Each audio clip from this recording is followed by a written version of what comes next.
दोस्तों आज बात करेंगे फिर से कुछ नई स्टोरी से कुछ नई बातें जो हमारी ज़िंदगी में आम तौर पे होती हैं बट लेकिन वो बातों का विषय बन के रह जाती हैं और फिर वहीं का वहीं समाप्त हो जाती हैं।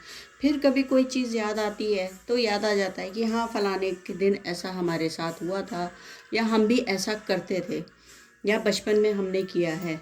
तो आइए उसको दूसरे तरीके से समझते हैं। एक बार की बात है कि एक गुरुजी अपने एक शिष्य के साथ कहीं जा रहे थे। उनका जो शिष्य था बड़ा धन संपन्न से था। उनके परिवार के साथ वो लोग कुछ देखने के लिए जा रहे थे। अब जबकि शिष्य गुरुकुल में नहीं था तो बीच बीच में वो मस्करी करते हुए जा रहा था, अपने परिवार के साथ था। तो हर स्थिति में वो अलग अलग परिस्थिति में अलग अलग तरीके से व्यवहार कर रहा था। गुरु देख रहे थे, उनको लग रहा था चलो जाने दो, डिसिप्लिन में था, क्या बोलना है। तो आगे चलते समय उसको एक मज़दूर का जूता दिखाई दिया। उसने बोला मैं इसको छुपा देता हूँ और फिर देखेंगे कि क्या होता है। वो लोग वहीं पे चाय पीने के लिए रुके थे। अब क्या हुआ कि गुरुजी ने कहा नहीं ऐसा नहीं करते हैं। तो वो थोड़ा सा शक पकाया सा वो रहा। बोले तेरे पास पैसा है ना, चल ऐसा कर उसमें पैसा डाल दे और फिर देखते हैं कि क्या होता है और क्या लगता है, कैसा लगता है। तो उसने गुरु की बात मान ली और उस जूते में कुछ सिक्के छुपा दिए। तो जब वो मज़दूर आया तो उसने जैसे ही पैर डाला जूते में तो उसको कुछ कड़ा कड़ा अनुभव हुआ। तो उसने देखा जब हाथ डाल करके तो कुछ सिक्के थे तो बड़ा खुश हुआ। लेकिन सबसे पहले उसने आसपास देखा कि भाई कौन है जिसने ये जूते में सिक्के छुपाए हैं, किसी का है तो ले ले।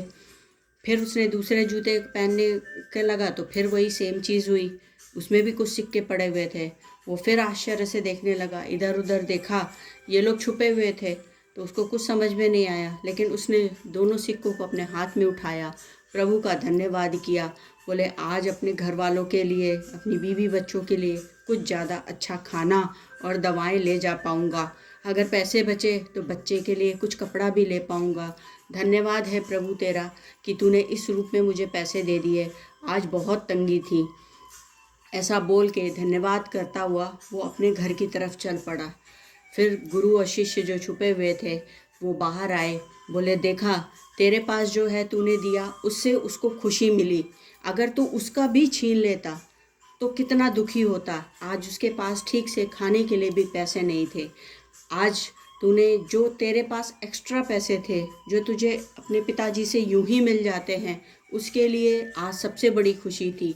तो ज़िंदगी में किसी को कुछ देना है, कुछ करना है तो वैसी चीज़ करो। कोई मजाक भी ऐसा हो जो दूसरे को खुशी दे, ना कि उसका दुख बढ़ जाए और हम फिर बाद में आत्मग्लानि में चले जाएं।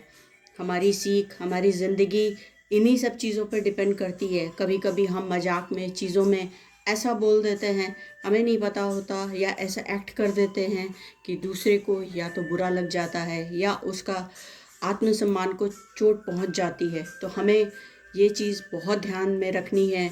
और अगर आपके पास जो भी है, आपके पास हंसी है आप बांटिए, आपके पास खुशी है आप बांटिए, आपके पास पैसे हैं आप बांटिए। ज़्यादा नहीं है आप थोड़े दीजिए, किसको दीजिए, गरीब को दीजिए, कहीं किसी बच्चे को टॉफ़ी बिस्किट दे सकते हैं दीजिए।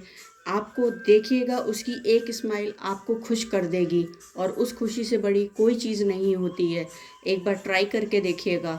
आज के लिए इतना ही, कल फिर मिलते हैं नई वीडियो में, नई कहानी, नई इंस्पायरल चीज़ों को लेकर के। शायद कुछ इंस्पायर कर पाएँ आप सबको, कुछ नया दृष्टिकोण दे पाऊँ, कुछ नई चीज़ें याद करा पाऊँ। क्योंकि बचपन में हम सब ने ऐसी बदमाशियाँ बहुत की हैं, किसी को छेड़ने के लिए, किसी को दुख देने के लिए, किसी को चिढ़ाने के लिए।